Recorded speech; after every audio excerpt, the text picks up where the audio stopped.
renuncia a tu habitación para que Clara se quede, o vete de esta casa. Esas fueron las palabras exactas que salieron de la boca de mi propia hija ayer por la mañana. Sonreí, tomé mi maleta y salí en silencio sin mirar atrás. Ahora, 11 días después, mi teléfono no para de sonar. 78 llamadas perdidas. Han descubierto dónde estoy viviendo y lo que hice con la herencia. Pero déjame contarte cómo llegué hasta aquí, porque esta historia no comenzó con ese ultimátum. Comenzó hace 43 años, cuando decidí que mi hija Araceli tendría todo lo que yo nunca tuve, sin importar el precio que tuviera que pagar.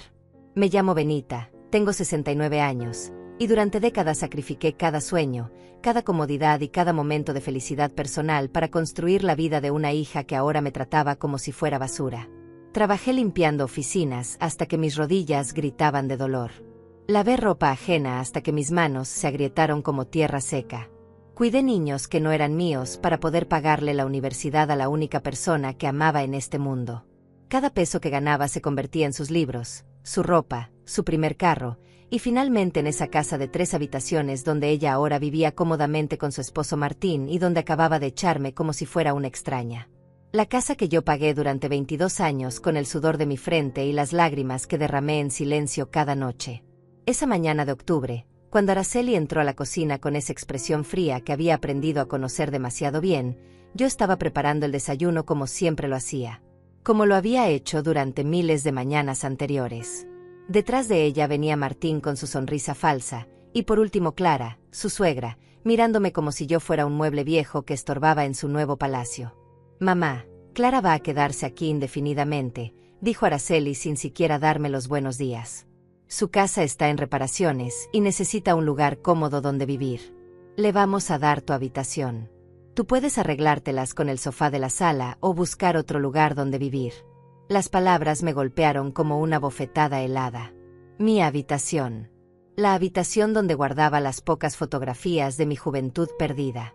Donde tenía las cartas amarillentas que me escribía mi madre antes de morir.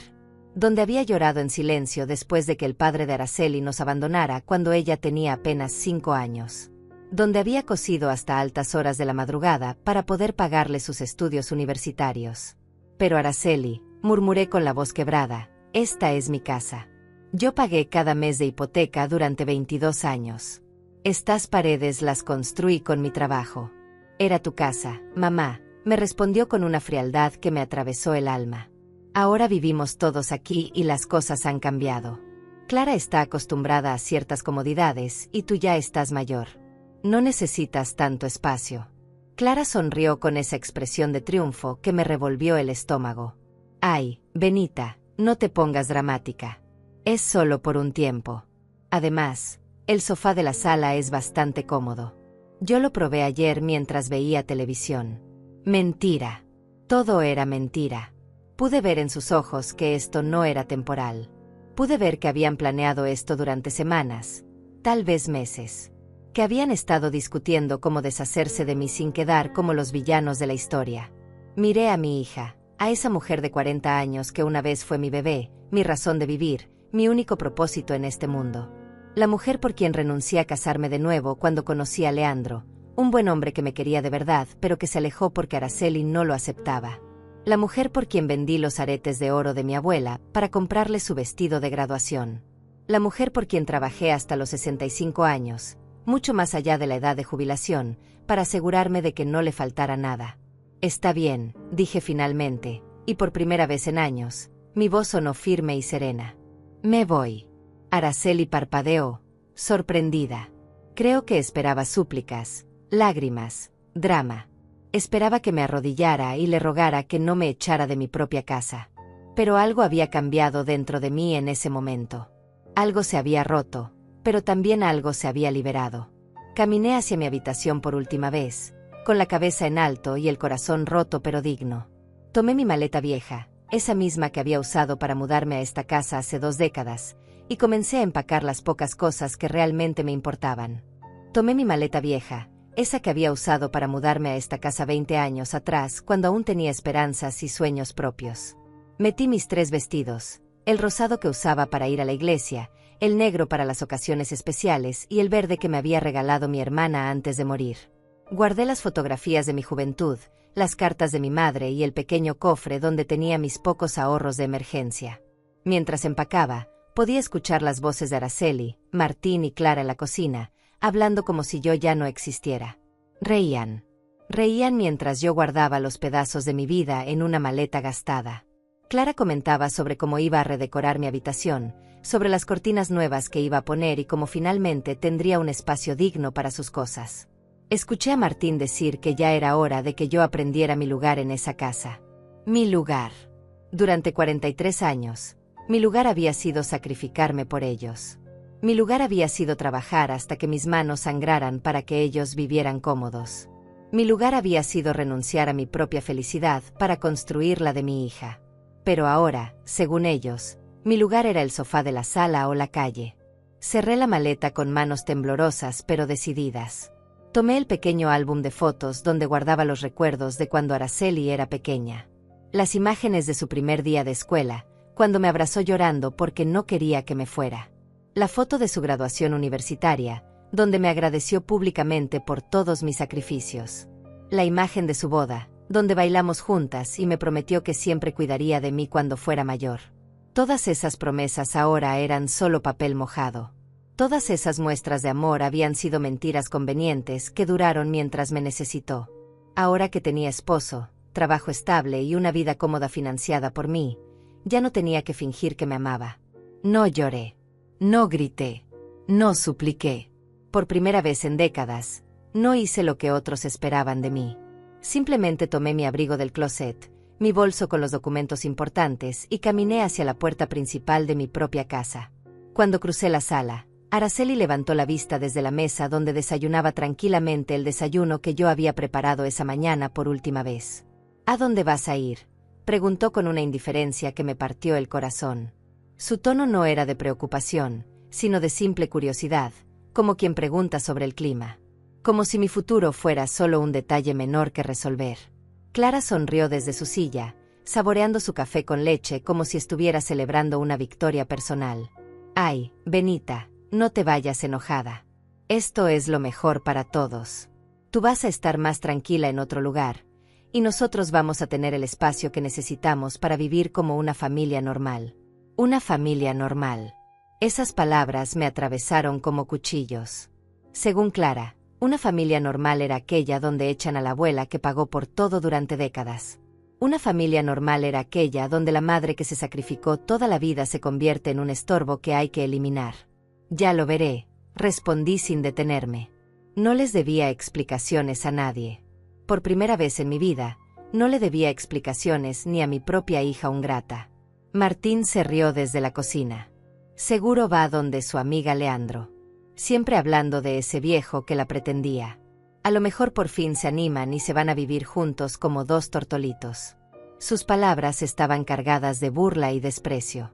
Leandro había sido el único hombre que se interesó en mí después de que el padre de Araceli nos abandonara. Un hombre bueno, trabajador, viudo como yo, que me trataba con respeto y cariño. Pero Araceli nunca lo aceptó. Siempre encontraba defectos en él, siempre me hacía sentir culpable por considerar rehacer mi vida. Y yo, como la tonta que fui, elegí a mi hija por encima de mi propia felicidad. Ahora Leandro vivía en otra ciudad, había rehecho su vida con una mujer que sí supo valorarlo, y yo estaba sola a los 69 años, echada de mi propia casa por la persona por quien renuncié al amor. Salí de esa casa, la casa que construí con mis propias manos y mi propio sacrificio, y cerré la puerta suavemente detrás de mí. No di portazos. No grité insultos. No monté una escena dramática. Simplemente me fui, con la dignidad intacta y la cabeza en alto, mientras escuchaba las risas que venían de la cocina. El aire fresco de octubre me golpeó la cara mientras caminaba por la acera que había barrido miles de veces. Cada paso me alejaba de 43 años de sacrificios no valorados y me acercaba a algo que no sabía qué era, pero que no podía ser peor de lo que acababa de dejar atrás. Mis piernas temblaron durante los primeros pasos, no por miedo, sino por la extraña sensación de libertad que comenzaba a crecer en mi pecho. Por primera vez en 43 años, no sabía qué iba a pasar después, y eso me daba tanto terror como esperanza. Caminé hasta la parada del autobús, la misma donde había esperado transporte público durante décadas para ir a mis trabajos de limpieza. La misma donde había esperado bajo la lluvia y el sol para ir a trabajar dobles turnos, cuando Araceli necesitaba dinero extra para sus caprichos universitarios. Pero esta vez no iba a limpiar oficinas ni a cuidar niños ajenos. Esta vez iba hacia lo desconocido, hacia una nueva vida que tendría que construir desde cero a los 69 años. En el autobús, mientras veía pasar las calles de mi barrio por la ventana empañada, recordé las palabras que me había dicho mi madre años atrás, cuando yo era joven y tenía toda la vida por delante. Benita, a veces tienes que perderte completamente para encontrarte de verdad. A veces tienes que tocar el fondo para impulsarte hacia arriba. En ese momento no entendía qué quería decir. Ahora, viendo desaparecer mi pasado por la ventanilla, comenzaba a comprenderlo. Una señora mayor se sentó a mi lado y me sonrió con amabilidad. «Buenos días», me dijo. «¿Cómo está usted? Hace mucho que no la veía por estos rumbos». «Estoy bien», respondí, y por primera vez en mucho tiempo, sentí que esas palabras podrían llegar a ser verdad. «Estoy empezando una nueva vida». La señora asintió con comprensión. «A nuestra edad, mija, nunca es tarde para empezar de nuevo. Yo lo hice a los 70 cuando mi familia me trató mal.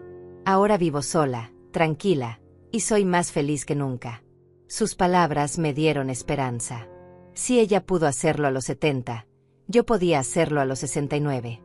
Si ella encontró la felicidad después del abandono familiar, yo también podía encontrarla. Llegué al centro de la ciudad y busqué un lugar donde quedarme. No tenía mucho dinero en efectivo, pero tenía lo suficiente para varios días mientras decidía qué hacer con mi vida. Encontré un motel pequeño y limpio, nada lujoso, pero honesto y seguro. El encargado, un hombre de mediana edad con ojos amables, me recibió sin hacer preguntas incómodas. La habitación tenía una cama individual con sábanas limpias, un pequeño baño funcional, una mesa de madera y una silla. Las paredes eran blancas y simples, sin decoraciones ni recuerdos dolorosos. Había una pequeña ventana que daba a un patio interno donde crecían algunas plantas. Era simple, pero era mío. Por primera vez en décadas, tenía un espacio que era completamente mío. Me senté en la cama y por primera vez en horas, el silencio me envolvió completamente. No había voces exigiéndome que preparara comida. No había televisión a todo volumen con los programas que a Clara le gustaban. No había conversaciones sobre cómo redecorar mi habitación mientras yo aún vivía en ella. No había risas burlonas comentando sobre mi futuro como si yo no estuviera presente. Solo silencio, y en ese silencio, comencé a respirar de verdad. Esa primera noche fue la más difícil y la más liberadora de mi vida. Me senté en esa cama pequeña pero limpia, rodeada de paredes blancas que no guardaban recuerdos dolorosos, y lloré.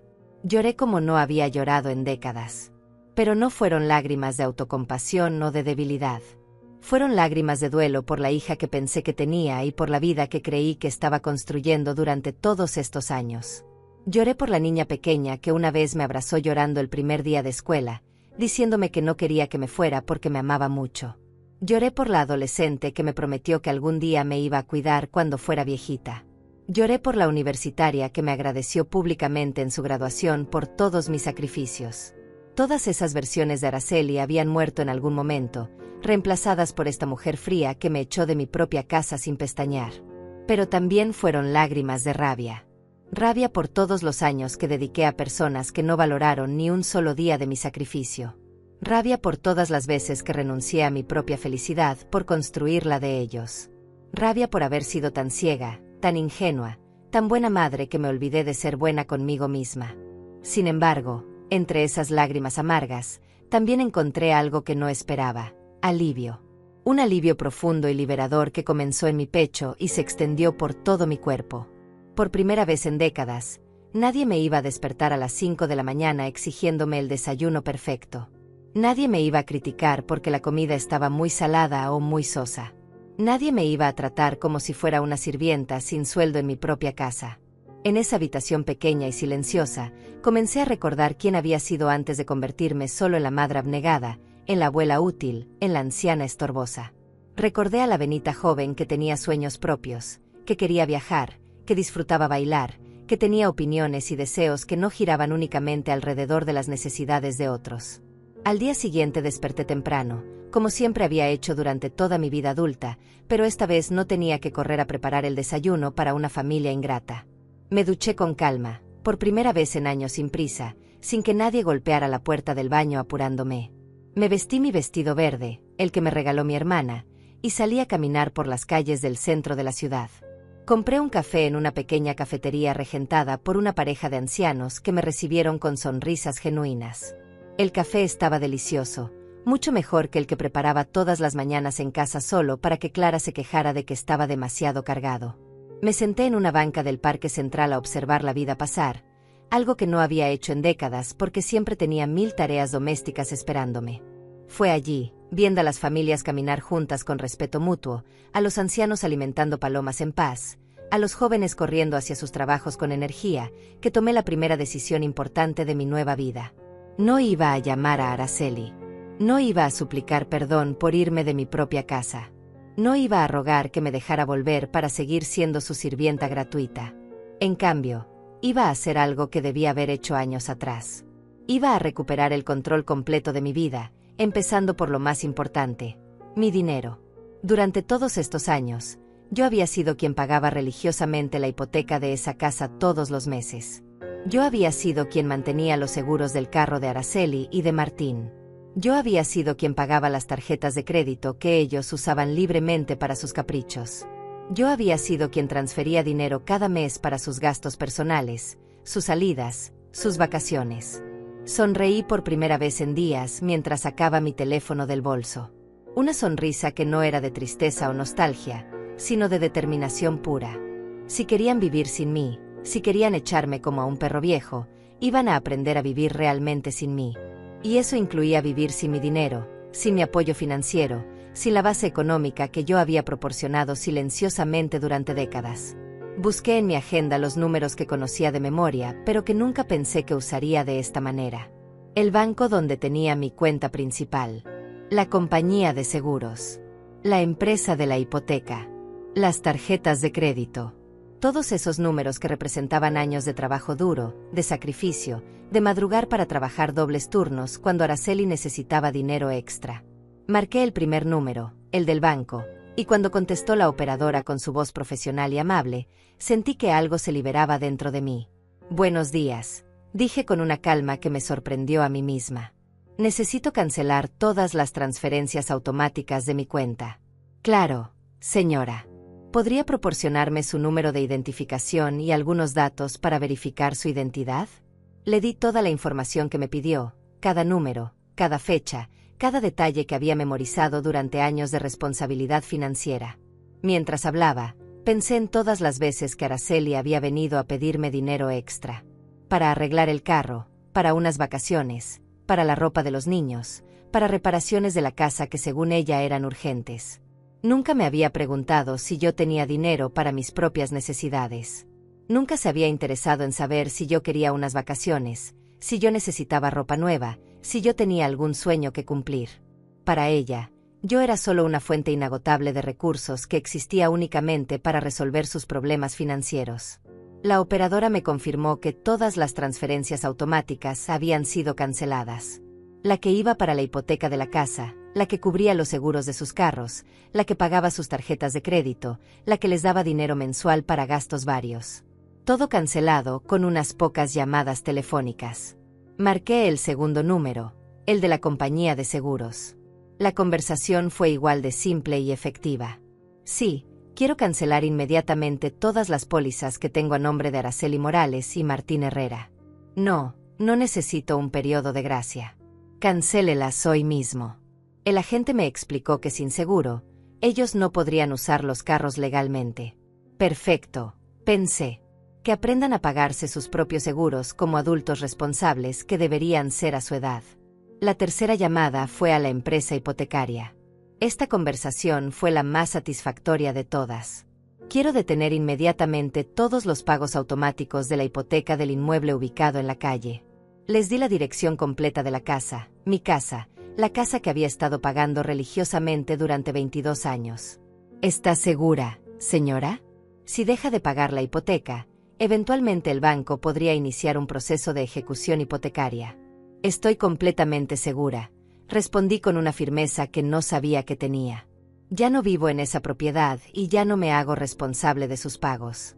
Cuando colgué el teléfono después de esa tercera llamada, sentí algo que no había experimentado en décadas: poder. El poder de tomar decisiones sobre mi propia vida y mi propio dinero. El poder de decir no a personas que me habían estado explotando durante años. El poder de poner límites a quienes creían que podían pisotearme sin consecuencias. Durante 43 años, había trabajado en silencio para sostener económicamente a mi familia. Durante 43 años, había pagado cuentas, había resuelto crisis financieras ajenas, había sido el pilar económico invisible que mantenía su estilo de vida cómodo. Y durante 43 años, ellos habían dado por sentado que yo seguiría haciendo eso hasta el día de mi muerte. Pero ahora, sentada en esa banca del parque con mi teléfono en la mano, acababa de demostrarles que estaban terriblemente equivocados. Los primeros días después de mis llamadas telefónicas fueron silenciosos. Demasiado silenciosos. Pasé ese tiempo caminando por el centro de la ciudad, conociendo cafeterías pequeñas donde servían café de verdad, no como el aguachirle que Clara se quejaba que yo preparaba. Visité la biblioteca pública y leí libros que había querido leer durante años, pero nunca tuve tiempo porque siempre estaba ocupada sirviendo a otros. El cuarto día, mi teléfono sonó por primera vez. Era Araceli. No contesté. Dejó un mensaje de voz que escuché horas después. Mamá, llámame. Hay un problema con el banco. Su voz sonaba molesta, no preocupada. Molesta porque sus planes perfectos habían encontrado un obstáculo. El quinto día, 3 llamadas más. Esta vez sí había un tono de preocupación en su voz. Mamá, ¿dónde estás? El banco dice que cancelaste los pagos automáticos. Debe ser un error. Llámame para arreglarlo. Un error. Claro que pensaba que era un error. En su mente, era imposible que su madre sumisa y obediente hubiera tomado una decisión financiera sin consultarle. En su mundo perfecto, yo era incapaz de hacer algo que los afectara directamente. El sexto día, el tono cambió completamente. Martín fue quien llamó esta vez, y su voz ya no tenía esa tranquilidad arrogante de siempre. Benita, necesitamos hablar urgentemente. Los seguros de los carros fueron cancelados y no podemos manejar. ¿Qué está pasando? ¿Dónde te metiste? No contesté esa llamada tampoco. En cambio, pedí un café con leche en mi cafetería favorita y me senté a observar cómo la vida continuaba normal para el resto del mundo mientras la de ellos comenzaba a desmoronarse silenciosamente. El séptimo día llegaron las llamadas desesperadas. 5 llamadas de Araceli, 3 de Martín, y por primera vez, 2 de Clara. La suegra perfecta que había tomado mi habitación ahora también estaba preocupada porque su paraíso financiado por mí se tambaleaba. Benita, soy Clara. Mira, creo que hubo un malentendido. Araceli está muy angustiada. Los bancos están diciendo cosas raras sobre cancelaciones. Tú no harías algo así, ¿verdad? Tú eres una mujer sensata. Llámanos para aclarar este error. Qué interesante. Ahora yo era una mujer sensata. Cuando me echaron de mi casa, yo era una carga inútil. Cuando mi dinero desapareció, de repente me convertí en alguien sensata que merecía respeto. El octavo día, Araceli vino al motel. No sé cómo supo dónde estaba, pero apareció en la recepción preguntando por mí. El encargado, un hombre discreto que había aprendido a respetar mi privacidad, le dijo que no podía confirmar si yo estaba allí o no. Ella gritó, exigió, amenazó con llamar a la policía. Desde mi ventana, la vi hacer una escena dramática en la calle, caminando de un lado a otro como animal enjaulado. Finalmente se fue, pero no sin antes dejar un mensaje gritado hacia las ventanas. Mamá, sé que estás ahí. Esto es ridículo. Somos tu familia. No puedes hacernos esto. No puedo hacerles esto. La mujer que me echó de mi propia casa ahora me decía que no podía retirar mi apoyo financiero. La hija que me trató como basura ahora reclamaba derechos familiares cuando le convenía. El 9º día recibí una llamada que me hizo reír a carcajadas. Era de un abogado que representaba a Araceli y Martín. Mi familia había decidido llevar las cosas al siguiente nivel. Señora Benita, soy el licenciado Vázquez. Represento a sus familiares en un asunto delicado. Ellos están preocupados por su bienestar mental y creen que usted podría estar tomando decisiones financieras bajo influencia externa o en un estado de confusión senil. Necesitamos reunirnos para evaluar su capacidad de manejo de finanzas. Confusión senil. Esas fueron las palabras exactas que usó. La mujer que había manejado las finanzas familiares durante 4 décadas, que nunca había perdido un pago, que había construido el patrimonio que ellos disfrutaban, ahora sufría de confusión senil porque había decidido no regalarles más dinero. Le respondí con una calma que me sorprendió a mí misma. Licenciado, mi mente está perfectamente clara. Tanto, que finalmente pude ver la realidad de mi situación familiar. No tengo ningún interés en reunirme con usted o con mis familiares en este momento. Buenos días. Colgué y inmediatamente marqué otro número que había encontrado en las páginas amarillas. Si ellos querían jugar con abogados, yo también podía hacerlo. Buenos días. ¿Habla con el bufete de abogados Herrera y Asociados? Necesito una consulta urgente sobre derecho familiar y manejo de patrimonio personal. La secretaria me dio una cita para esa misma tarde. El licenciado Arturo Herrera resultó ser un hombre mayor, con ojos inteligentes y una sonrisa paternal que me tranquilizó inmediatamente. Cuénteme su situación, señora, me dijo mientras servía 2 tazas de té en su oficina elegante pero acogedora. Le conté todo. Desde los 43 años de sacrificios hasta el ultimátum de Araceli, desde mi salida silenciosa hasta las cancelaciones bancarias. Le mostré todos los documentos que había traído, escrituras de la casa, estados de cuenta, comprobantes de pagos, todo el papeleo que demostraba que yo había sido el sustento económico de esa familia durante décadas. El licenciado Arturo me escuchó sin interrumpir, tomando notas ocasionales y asintiendo con comprensión. Cuando terminé mi relato, se recostó en su silla y me miró con una expresión que mezclaba admiración y tristeza.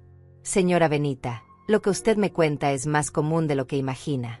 Familias que abusan económicamente de sus mayores, que los tratan como bancos personales hasta que deciden rebelarse.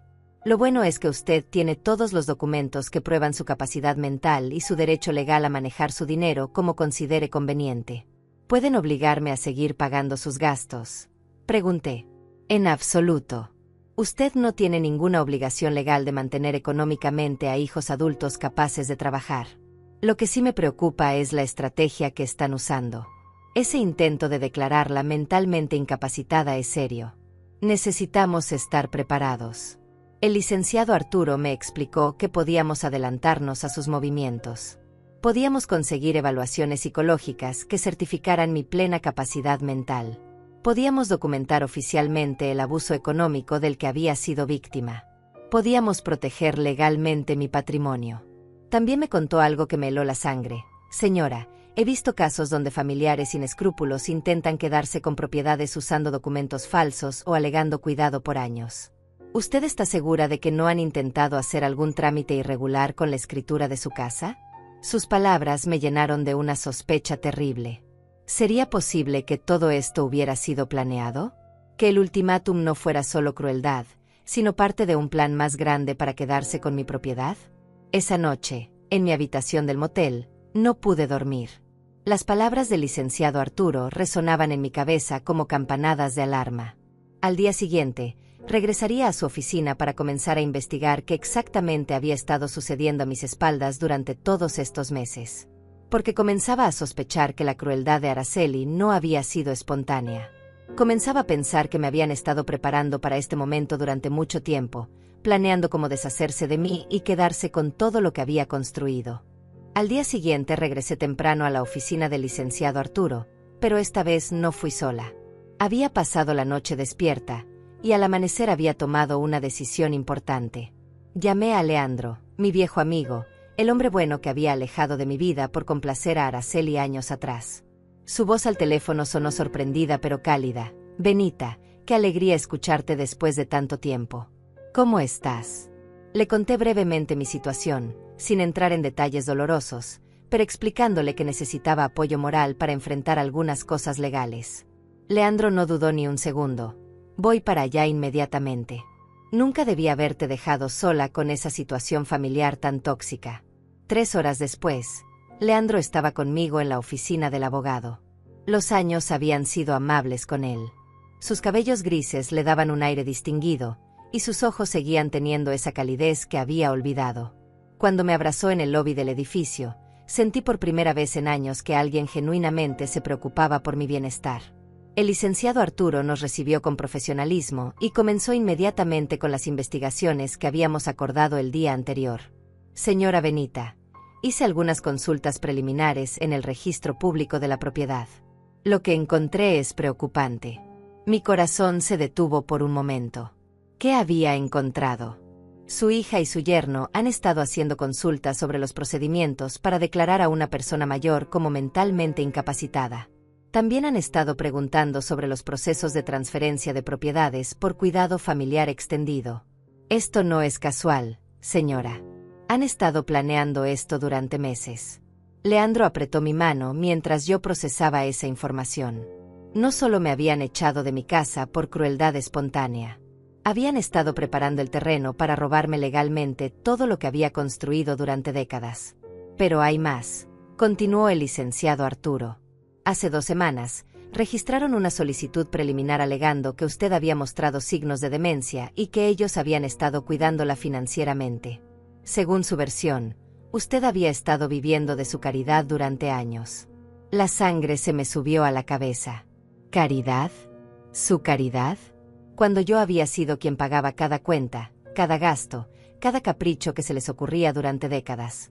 Afortunadamente, agregó el abogado con una sonrisa tranquilizadora, sus mentiras son fáciles de desmontar. Tenemos todos los registros bancarios que prueban lo contrario. Tenemos documentos que muestran que usted ha sido el sustento económico de esa familia, no su dependiente. Pero eso no era todo. El licenciado Arturo había descubierto algo más grave. También intentaron acelerar un proceso de transferencia de escritura, alegando que usted había expresado verbalmente su deseo de heredarles la casa en vida. Por suerte, este tipo de transferencias requieren su presencia física y firma notarizada, cosa que obviamente no pudieron conseguir. Leandro murmuró algo entre dientes que sonaba como una maldición. Benita, esto es un fraude en toda regla. No solo te echaron de tu casa, sino que estaban tratando de robártela legalmente. El abogado asintió gravemente. Exactamente. Y lo más preocupante es que si usted hubiera permanecido en esa casa, eventualmente habrían conseguido alguna forma de hacerla firmar documentos bajo presión o habrían usado su edad para alegar que sus facultades estaban disminuidas. Todo comenzaba a tener sentido. Los comentarios constantes sobre mi edad, las insinuaciones de que ya no podía manejar las finanzas, las sugerencias de que necesitaba ayuda para tomar decisiones. No había sido crueldad casual, sino preparación psicológica para el golpe final. El ultimátum había sido el paso perfecto. Si yo me hubiera quedado, humillada pero sumisa, habrían continuado con su plan hasta despojarme de todo. Si me iba, como hice, podrían alegar abandono de propiedad y acelerar los procesos legales. Lo que no calcularon fue que yo tomaría control de mis finanzas antes de irme. Lo que no esperaron fue que yo tuviera la inteligencia suficiente para protegerme legalmente.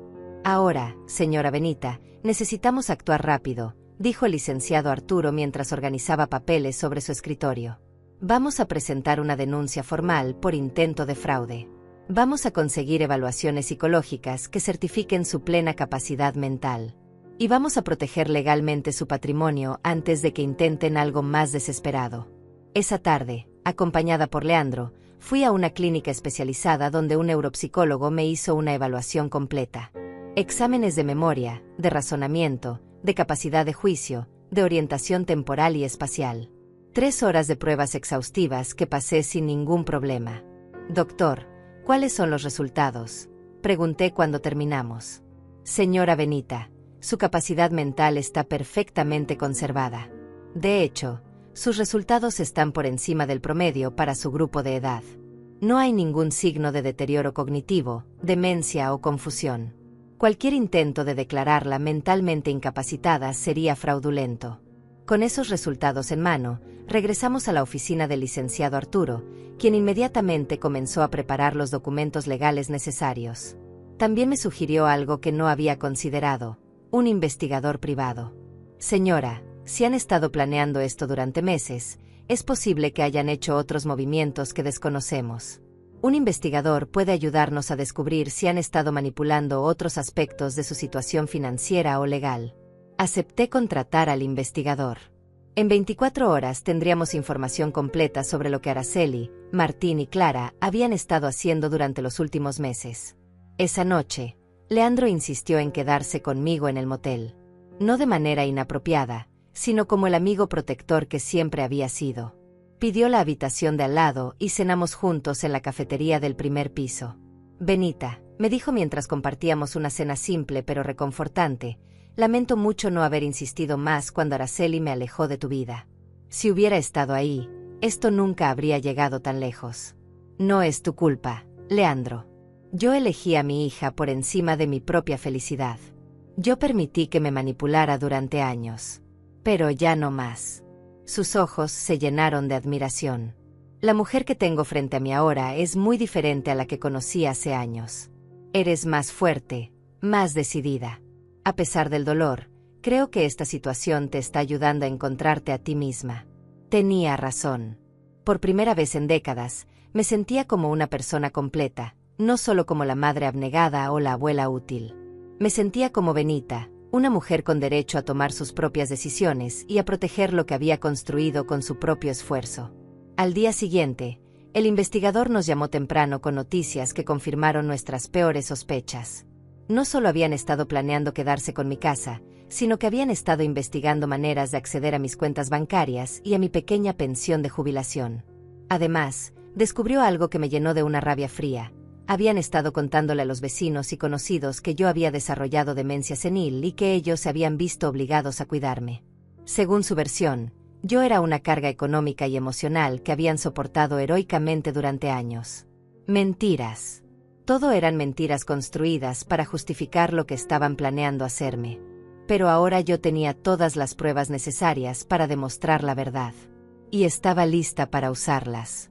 El investigador privado que había contratado se llamaba Iván, un hombre meticuloso de unos 50 años que había trabajado muchos casos similares. Cuando llegó a la oficina del licenciado Arturo esa mañana, traía una carpeta gruesa llena de documentos y fotografías que harían temblar los cimientos del mundo perfecto que Araceli había construido sobre mis espaldas. Señora Benita, lo que descubrí va mucho más allá de lo que imaginábamos, comenzó Iván mientras abría la carpeta sobre el escritorio.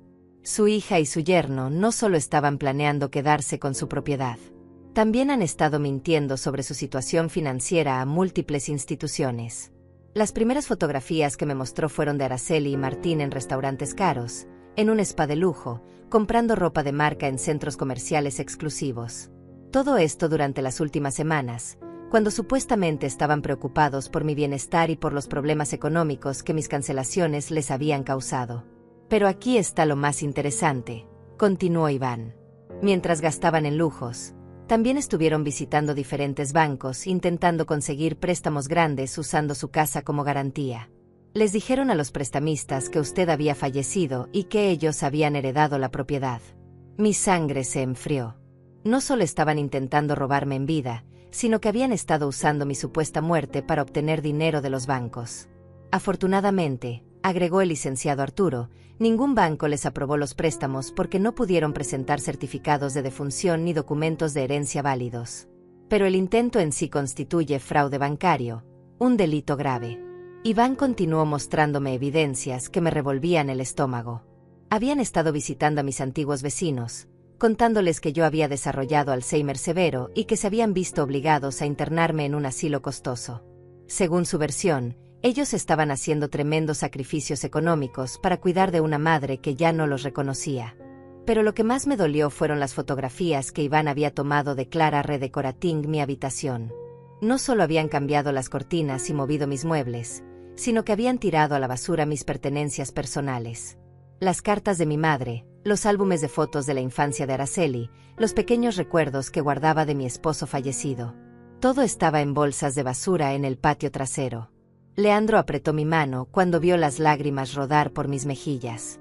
No llores por esas cosas, Benita. Llora por la hija que perdiste, pero no por objetos materiales.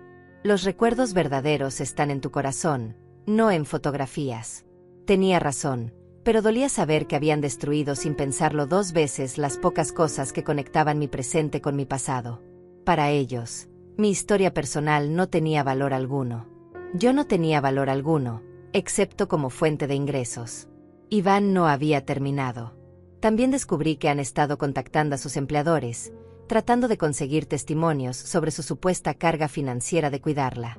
Le dijeron al jefe de Araceli que usted requería medicamentos costosos y cuidado médico especializado que ellos estaban pagando de su bolsillo. El patrón era claro. Habían construido una narrativa completa donde ellos eran los héroes sacrificados y yo era la víctima senil que los estaba arruinando económicamente. Una historia perfecta para justificar cualquier acción legal que decidieran tomar contra mí. Pero cometieron un error crucial, sonrió el licenciado Arturo. Todos esos testimonios que han estado recolectando pueden usarse en su contra en un juicio por fraude. Cada mentira que dijeron está documentada y puede ser fácilmente refutada con evidencia real. Esa tarde, tomamos una decisión que cambiaría el curso de toda esta situación. En lugar de simplemente defendernos de sus ataques, íbamos a tomar la ofensiva. Íbamos a exponer públicamente todas sus mentiras antes de que ellos pudieran consolidar su versión falsa de los eventos. El licenciado Arturo me explicó el plan. Vamos a presentar una demanda civil por difamación, fraude y abuso económico de adulto mayor. Vamos a contactar a todos los vecinos, empleadores y conocidos a quienes les mintieron para corregir el registro. Y vamos a asegurarnos de que la comunidad entera sepa quién es realmente la víctima en esta situación. Pero antes de proceder legalmente, había algo que necesitaba hacer personalmente. Quería confrontar a Araceli cara a cara, no para reconciliarme, sino para que supiera que yo estaba consciente de todos sus planes y que ya no era la madre ingenua y manipulable que ella creía conocer. Al día siguiente, acompañada por Leandro y con Iván vigilando desde su carro, regresé a mi casa. La casa que había pagado durante 22 años, donde había criado a mi hija, donde había construido una vida que ahora intentaban borrar de la historia.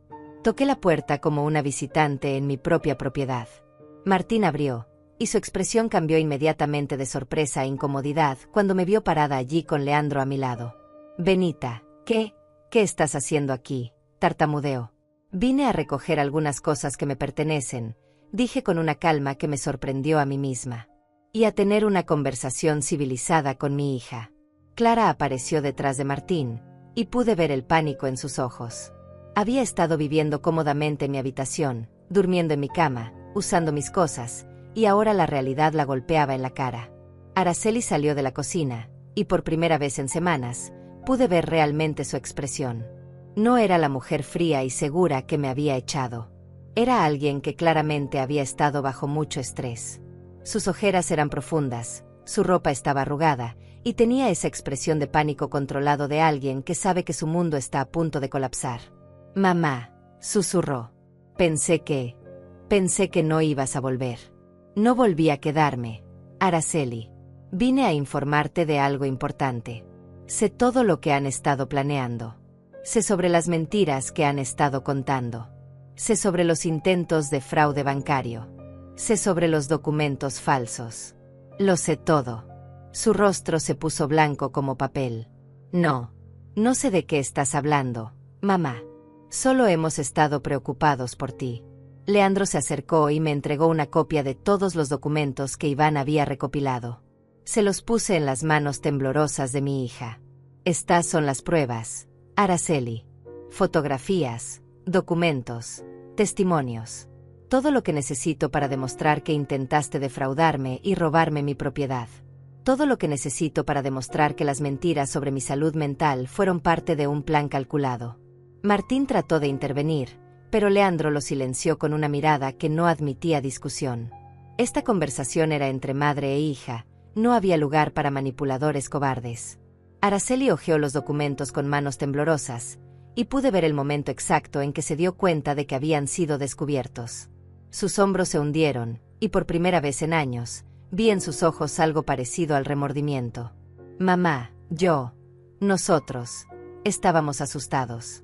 Cuando cancelaste los pagos, ¿Pensaron que, Araceli? ¿Que tenían derecho a mi dinero para siempre? ¿Que podían echarme de mi casa y seguir viviendo de mi trabajo? ¿Que podían inventar mentiras sobre mi salud mental para robarme todo lo que construí?» Las lágrimas comenzaron a rodar por sus mejillas, pero ya no me afectaban como antes. Estas no eran lágrimas de arrepentimiento genuino, sino de pánico por haber sido descubierta. «Ahora tienes una decisión que tomar», continué. «Puedes hacer esto por las buenas o por las malas. Mañana voy a dar una conferencia de prensa donde voy a contar toda la verdad sobre esta situación.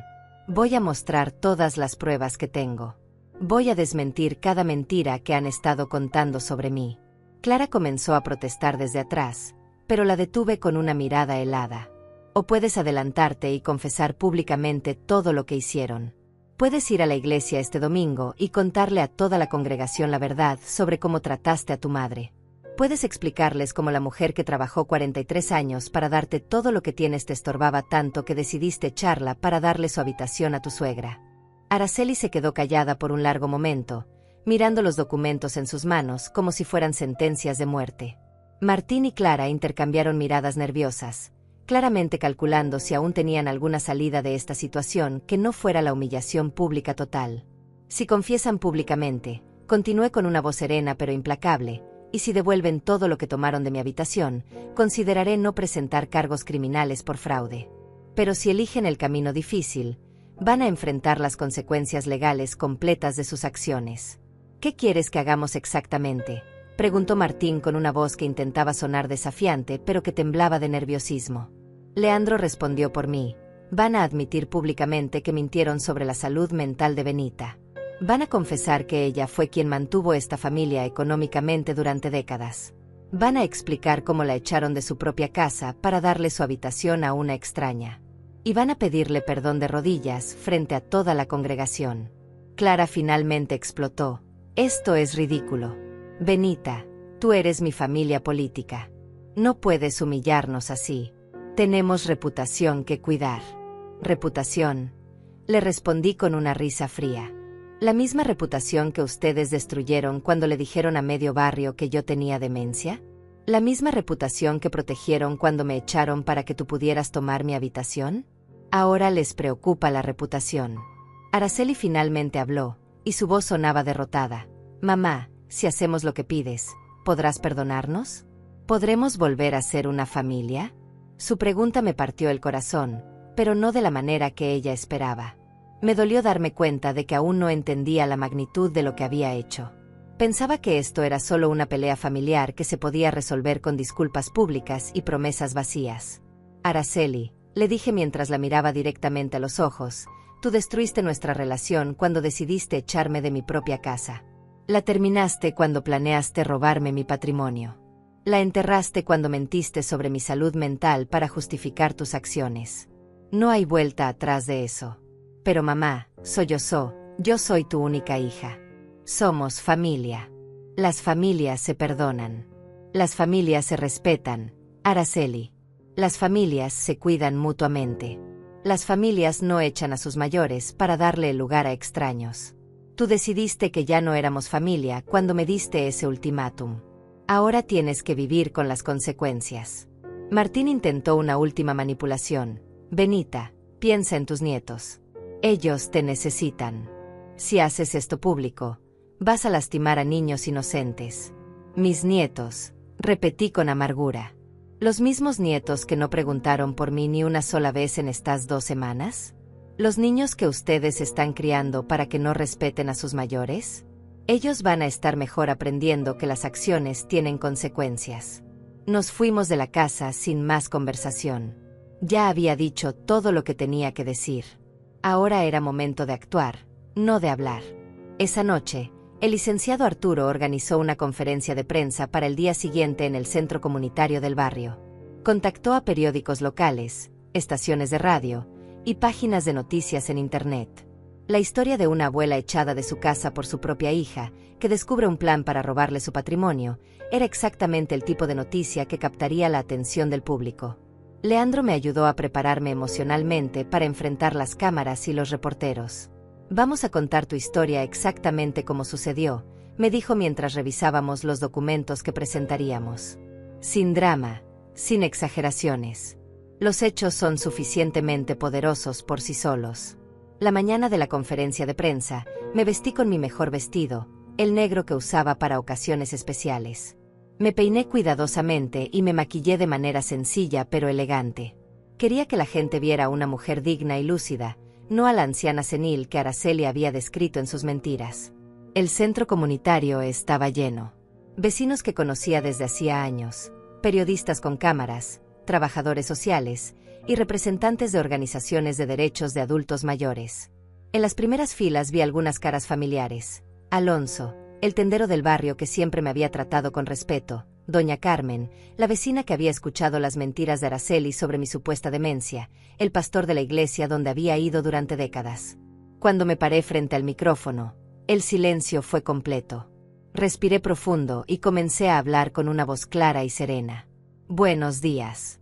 Mi nombre es Benita Morales, tengo 69 años, y estoy aquí para contar la verdad sobre lo que mi propia familia intentó hacerme. Durante los siguientes 30 minutos, conté mi historia completa. Los 43 años de sacrificios, el ultimátum cruel, mi salida silenciosa, el descubrimiento de sus planes fraudulentos, las mentiras que habían estado contando sobre mi salud mental. Mostré los documentos bancarios que probaban que yo había sido el sustento económico de esa familia. Presenté las evaluaciones psicológicas que certificaban mi plena capacidad mental. Cuando terminé de hablar, las preguntas de los reporteros comenzaron inmediatamente. Señora Benita, ¿piensa presentar cargos criminales contra su hija? Eso depende de las acciones que ella tome en los próximos días. Si decide confesar públicamente sus mentiras y asumir responsabilidad por sus acciones, consideraré la reconciliación. Si no, la justicia seguirá su curso. ¿Cómo se siente siendo traicionada por su propia hija? Me siento libre. Por primera vez en décadas, me siento libre de vivir mi vida sin tener que justificar cada decisión ante personas que no valoraban mis sacrificios. ¿Qué mensaje tiene para otras personas mayores que puedan estar en situaciones similares? Que nunca es tarde para defenderse. Que el abuso familiar existe y debe denunciarse. Que nuestros hijos adultos no tienen derecho a nuestro dinero, nuestras propiedades, o nuestro sufrimiento silencioso. Y que la dignidad se conserva luchando por ella, no rindiéndose. La conferencia de prensa fue transmitida en vivo por 3 estaciones de radio locales y fue reposteada en docenas de páginas de Facebook del área. En pocas horas, la historia se había viralizado en redes sociales con hashtags como #Justicia para Benita y #Abuela Valiente. Esa tarde, mi teléfono comenzó a sonar constantemente. Pero esta vez no eran llamadas desesperadas de Araceli. Eran llamadas de apoyo de personas que habían visto la conferencia. Vecinos que se disculpaban por haber creído las mentiras sobre mi supuesta demencia. Organizaciones de derechos de adultos mayores que querían usar mi caso como ejemplo en sus campañas educativas. También recibí llamadas de otros adultos mayores que habían pasado por situaciones similares. Una señora de 75 años me contó cómo sus hijos habían tratado de declararla incapacitada para quedarse con su casa. Un hombre de 80 años me agradeció por dar voz a un problema que afecta a miles de familias, pero que raramente se discute públicamente. Pero la llamada más importante llegó esa noche.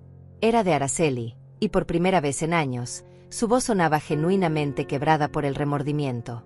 Mamá, vimos la conferencia de prensa. Todo el barrio la vio. No puedo salir de la casa porque la gente me mira con desprecio. Los niños están preguntando por qué todo el mundo dice que somos malos. Mi jefe me llamó para preguntarme si las acusaciones son ciertas. Su mundo se estaba desmoronando, exactamente como yo había planeado. Pero curiosamente, no sentí la satisfacción vengativa que había esperado. Solo sentí una tristeza profunda por la hija que había perdido para siempre. Mamá, continuó Araceli con la voz quebrada, haremos lo que pidas. Iremos a la iglesia este domingo y confesaremos todo públicamente. Martín no quiere, dice que es humillante, pero yo ya no puedo vivir con esta culpa y con la vergüenza de que todo el barrio sepa lo que te hice. Su llamada me tomó por sorpresa. Había esperado más resistencia, más intentos de manipulación. Pero la presión social había funcionado más rápido de lo que imaginé. En una comunidad pequeña como la nuestra, donde todos se conocen, ser señalados como los villanos que abusaron de una anciana era una condena social devastadora. ¿Y Clara? Pregunté. Clara se fue esta mañana, respondió Araceli entre sollozos. Dijo que no iba a quedarse para ser humillada públicamente. Empacó sus cosas y regresó con su otro hijo. Dice que nosotros la metimos en este problema y que ahora nos las arreglemos solos. ¡Qué conveniente! La mujer que había tomado mi habitación y había participado activamente en los planes para robarme ahora huía como una rata del barco que se hunde, dejando que Araceli enfrentara sola las consecuencias. Mamá, Preguntó mi hija con una voz que no había escuchado desde que era niña. ¿Hay alguna posibilidad de que me perdones después de que confiese todo en la iglesia? Su pregunta me partió el corazón de una manera que no esperaba. Por un momento, escuché a la niña pequeña que una vez fue, la que me abrazaba llorando cuando tenía pesadillas. Pero también recordé a la mujer fría que me había dado el ultimátum, la que había planeado robarme, la que había mentido sobre mi salud mental. Araceli, le respondí después de un largo silencio, el perdón no borra las consecuencias. Puedo llegar a perdonarte algún día, pero eso no significa que las cosas vuelvan a ser como antes. Tú destruiste la confianza, y la confianza no se reconstruye con disculpas. Lo sé, mamá. Lo sé. Pero por favor, dame una oportunidad de tratar de enmendarlo. La confesión tendrá que ser completa, Araceli. Tendrás que contar toda la verdad, los 43 años que trabajé para mantenerlos, cómo me echaste para darle mi habitación a Clara, cómo planearon robarme mi propiedad, cómo mintieron sobre mi salud mental. Todo. Lo haré, mamá. Lo prometo. El domingo por la mañana, la iglesia estaba más llena de lo habitual. La noticia de que Araceli iba a confesar públicamente se había extendido por todo el barrio. Llegué temprano, acompañada por Leandro, y me senté en una de las bancas del medio, no muy adelante para no parecer vengativa, pero lo suficientemente visible para que todos supieran que estaba presente. El pastor, un hombre sabio de unos 60 años que había conocido a nuestra familia durante décadas, comenzó el servicio con un sermón sobre el perdón y la responsabilidad.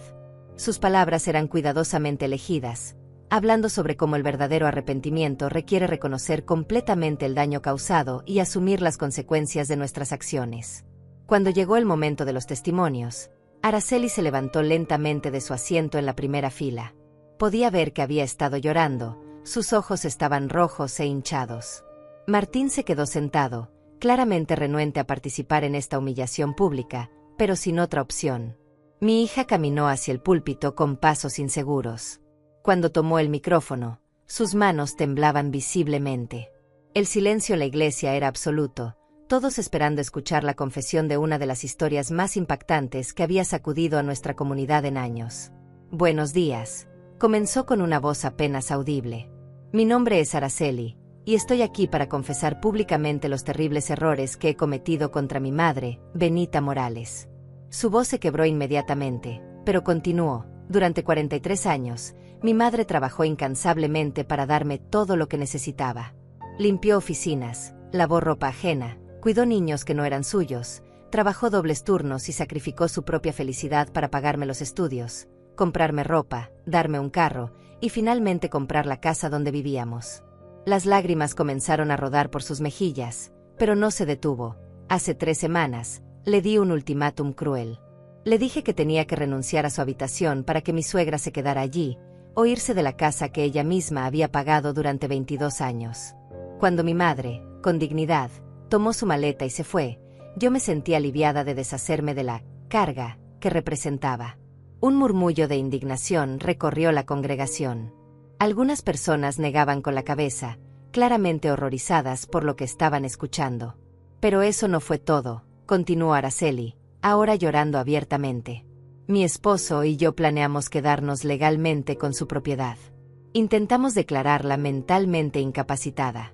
Mintieron a bancos diciendo que había fallecido para conseguir préstamos. Le dijimos a todo el barrio que tenía demencia senil y que había sido una carga económica para nosotros. El pastor cerró los ojos, claramente afectado por la confesión. Algunos miembros de la congregación comenzaron a llorar, movidos por la crueldad de la situación. Cada palabra de esas mentiras era falsa, sollozó mi hija. Mi madre tiene una mente perfectamente lúcida. Ella fue quien nos mantuvo económicamente durante décadas, no al revés. Ella fue la víctima de nuestro abuso, no la perpetradora de ningún problema familiar. En ese momento, Araceli hizo algo que no esperaba. Se bajó del púlpito, caminó hasta donde yo estaba sentada, y se arrodilló en el pasillo central frente a toda la congregación. Mamá, dijo con una voz que resonó por toda la iglesia, te pido perdón de rodillas frente a toda esta comunidad que fue testigo de mis mentiras. Te pido perdón por los 43 años de sacrificios que nunca valoré. Te pido perdón por echarte de tu propia casa. Te pido perdón por tratar de robarte lo que construiste con tu trabajo. Te pido perdón por las mentiras que conté sobre tu salud mental. Su confesión continuó durante varios minutos más, detallando cada aspecto de su plan, cada mentira que había contado, cada forma en que había abusado de mi bondad. Cuando terminó, se quedó arrodillada esperando mi respuesta.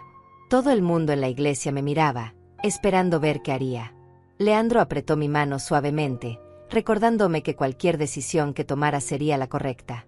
Me levanté lentamente y caminé hacia donde Araceli estaba arrodillada.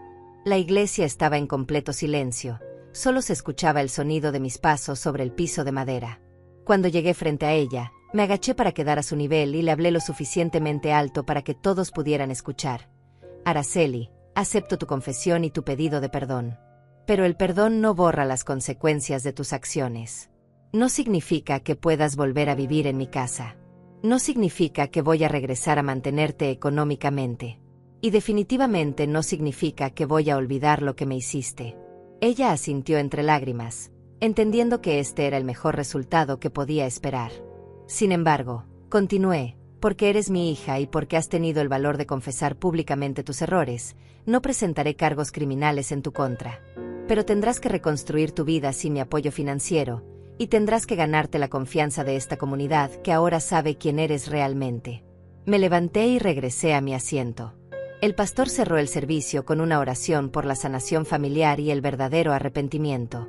Cuando salimos de la iglesia, docenas de personas se acercaron para abrazarme y expresar su apoyo. Doña Carmen, la vecina que había creído las mentiras sobre mi demencia, se disculpó profusamente. El tendero Alonso me dijo que siempre había sabido que yo tenía una mente perfectamente clara y que se alegraba de que hubiera defendido mi dignidad. Pero la conversación más importante fue con el pastor, quien me alcanzó en la puerta de la iglesia. Benita, me dijo con una sonrisa paternal, has manejado esta situación con una gracia y dignidad extraordinarias. Muchas personas en tu lugar habrían elegido la venganza pura. Tú elegiste la justicia con compasión. Pastor, le respondí, a veces la mejor venganza es simplemente la paz. Y la libertad. 6 meses después de aquella confesión en la iglesia, mi vida había tomado un rumbo que nunca imaginé posible a los 69 años. Leandro y yo nos habíamos mudado juntos a un pequeño apartamento en el centro de la ciudad, cerca de la biblioteca y del parque donde nos gustaba caminar todas las tardes. No era un matrimonio formal, éramos demasiado mayores para ceremonias, pero era una compañía verdadera, basada en respeto mutuo y cariño genuino. Mis días habían encontrado un ritmo nuevo y tranquilo. Despertaba cuando mi cuerpo me lo pedía, no cuando otros lo exigían. Preparaba el desayuno para 2 personas que se agradecían mutuamente por pequeños gestos cotidianos. Leía libros que había postergado durante décadas. Visitaba museos. Tomaba clases de pintura en el centro comunitario. Por primera vez en mi vida adulta, mi tiempo me pertenecía completamente. El dinero que había estado gastando en mantener a Araceli y su familia ahora lo usaba para mi propia comodidad y bienestar. No era rica, pero era autosuficiente y libre. Había contratado a una administradora financiera que me ayudaba a invertir mis ahorros de manera inteligente, asegurando mi futuro sin depender de nadie. La casa que había pagado durante 22 años eventualmente fue ejecutada por el banco cuando Araceli y Martín no pudieron mantener los pagos hipotecarios sin mi apoyo. Los vi mudarse a un apartamento pequeño en un barrio menos elegante, cargando sus pertenencias en un camión rentado. No sentí alegría por su caída, pero tampoco compasión. Simplemente observé las consecuencias naturales de sus decisiones. Araceli había perdido su trabajo 2 meses después de la confesión pública. Su empleador, una empresa familiar conservadora, decidió que no podían tener en su personal a alguien que había abusado de su propia madre anciana. Martín había conseguido trabajo como vendedor de seguros, ganando una fracción de lo que solía recibir en su empleo anterior. La vida cómoda que habían construido sobre mis espaldas había desaparecido completamente. Mis nietos, los hijos de Araceli, me habían visitado 3 veces durante estos 6 meses, siempre acompañados por trabajadores sociales del sistema de protección familiar. Las visitas eran tensas y artificiales. Los niños habían sido expuestos a demasiada información sobre conflictos adultos y claramente no sabían cómo relacionarse conmigo. No los culpaba. Ellos también eran víctimas de las decisiones destructivas de sus padres. Durante la segunda visita, mi nieto mayor, de 12 años, me había preguntado directamente: «Abuela, ¿Es cierto que mamá te echó de tu casa? La pregunta me partió el corazón, no porque fuera difícil de responder, sino porque ese niño había perdido la inocencia sobre la bondad incondicional de los adultos en su vida. Sí, mi amor, le respondí con honestidad. Pero eso no significa que yo no los ame a ustedes. Significa que los adultos a veces tomamos decisiones que lastiman a las personas que más queremos. La relación con mis nietos sería algo que tendríamos que reconstruir lentamente, cuando fueran mayores y pudieran entender mejor la complejidad de las relaciones familiares. Por ahora, mantener contacto supervisado era lo mejor para todos. Araceli me había escrito cartas, muchas cartas durante estos meses. Cartas largas donde me contaba sobre sus dificultades económicas, sobre cómo los vecinos la trataban, sobre la vergüenza que sentía cada vez que salía a la calle. Sus cartas mostraban un arrepentimiento genuino, pero también una expectativa sutil de que eventualmente yo regresaría a rescatarla de las consecuencias de sus acciones. Le respondí solo una vez, con una carta corta pero clara. Araceli, acepto tu arrepentimiento y te deseo lo mejor en tu nueva vida. Pero mi responsabilidad como tu madre terminó cuando decidiste tratarme como basura. Ahora eres completamente responsable de tu propio destino. Con cariño, pero con límites firmes, tu madre. Una tarde de primavera, mientras Leandro y yo tomábamos café en nuestra terraza pequeña pero soleada, recibí una llamada inesperada. Era del licenciado Arturo, quien se había convertido más en un amigo que en un abogado durante estos meses. Benita, tengo noticias interesantes para ti. ¿Recuerdas el caso de fraude que presentamos contra Araceli y Martín?